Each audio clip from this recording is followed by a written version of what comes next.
Hey, everyone, it's your star lad, and this time I've watched in 0.25x speed Squid Game 2 to find new details. I really enjoyed my time watching this movie in slow motion, so I'm going to give you few details that I think you may have missed while watching in regular speed. Here we go. Number 1. In episode 3, we see Gae-hun re-entering the game with a new set of players. Notice, the guards in pink aren't carrying any weapons before the first game takes place. Yes, they did the same in Season 1 as well. It's a smart move by the big bosses to make the players feel safe and gain their trust. But as soon as the red light, green light game goes down and chaos breaks loose with tons of death, that's when the pink guards arrive at the lobby with their guns every time. It's a neat little detail that stays consistent across both seasons. Number 2. During the mingle game, as soon as the number 2 is called out, notice the frontman wastes no time grabbing Jung-bae, Ji-hun's best friend, even going as far as killing someone in the room to ensure their survival. Not only that, while rushing to get inside the room, he looks back to make sure Jung-bae is okay, and ensures Jung-bae enters the room safely before he does. Now, we know the frontman was never gonna get killed, right? That means he made all of these efforts to keep Jung-bae alive. That's why he was so quick to grab him at the start of the round. And in episode 7, we finally understand why the frontman did that. The frontman was keeping Jung-bae alive on purpose, so that he can kill him later in front of Gi-hun, which essentially breaks Gi-hun from the inside. Since the moment the frontman stepped into the game, all he was trying to do was break Gi-hun from the inside. Number 3. When the manager reveals that players can vote to leave the game after each round, Gi-hun asks for reconfirmation and immediately looks at the CCTV camera behind him. After game 1, if we vote to go,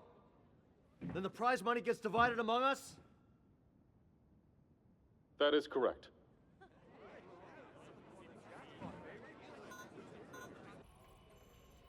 What's fascinating to me is that the frontman was already keeping an eye on Gae-hun through that exact camera. Notice how the camera angles and screens stay the same. It's clear the frontman was precisely looking at Gae-hun the entire time. This foreshadows how the frontman will eventually infiltrate the game and attempt to sabotage Gae-hun from within. Number 4. When Jun-ho tells Captain Park that they have a tracker planted on Gae-hun, helping them locate the island. Notice as soon as Captain Park hears it, he immediately looks down and starts rotating a button. This can only mean one thing. He's sending a signal to the front man. The fact that Captain Park rescued Jun-ho and despite 2 years of searching, they still haven't found that island says a lot. How big do you think the Korean Sea is that they can't spot an uncharted island in 2 years? The truth is, Park has been deliberately sending Jun-ho off course the whole time. And notice when Jun-ho says he will give up searching for the island, Captain Park gets worried for a second.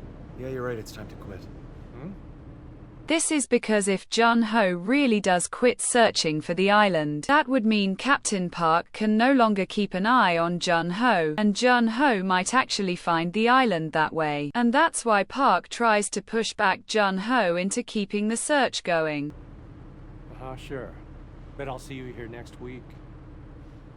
Number 5. Season 2 gives us a much closer look at the pink guard. Unlike Season 1 where their masks kept them completely mysterious, here, we see more of their world, even showing how they're being forced into these roles as well. It turns out, just like the players drowning in debt, the pink guards are also in it for the money. This season gives them more depth, making them feel more human compared to the first season. That's why, this time around, we catch glimpses of their faces peeking through their masks, therefore humanizing them. Number 6. In the red light, green light game, when everyone realizes that lives are truly at stake and players genuinely die for breaking the rules. Notice how the son immediately jumps into action to protect his mother when green light is called. He quickly shields her, putting himself in front. But later, during the mingle game, the same son abandons her. This small detail highlights how drastically human behavior can change when there's a huge amount of money at stake. Although he regrets leaving his mother behind, but the fact remains that he did abandon her at that moment. Number 7. In episode 7, when Gi-hun tells the team that they should fight against the creators of the game, instead of fighting each other, Dae-ho asks this.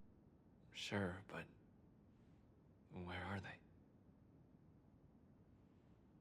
Gihan then looks up and says that the bosses are the ones watching them through the cameras from above. They're up there. At the top of the staircases.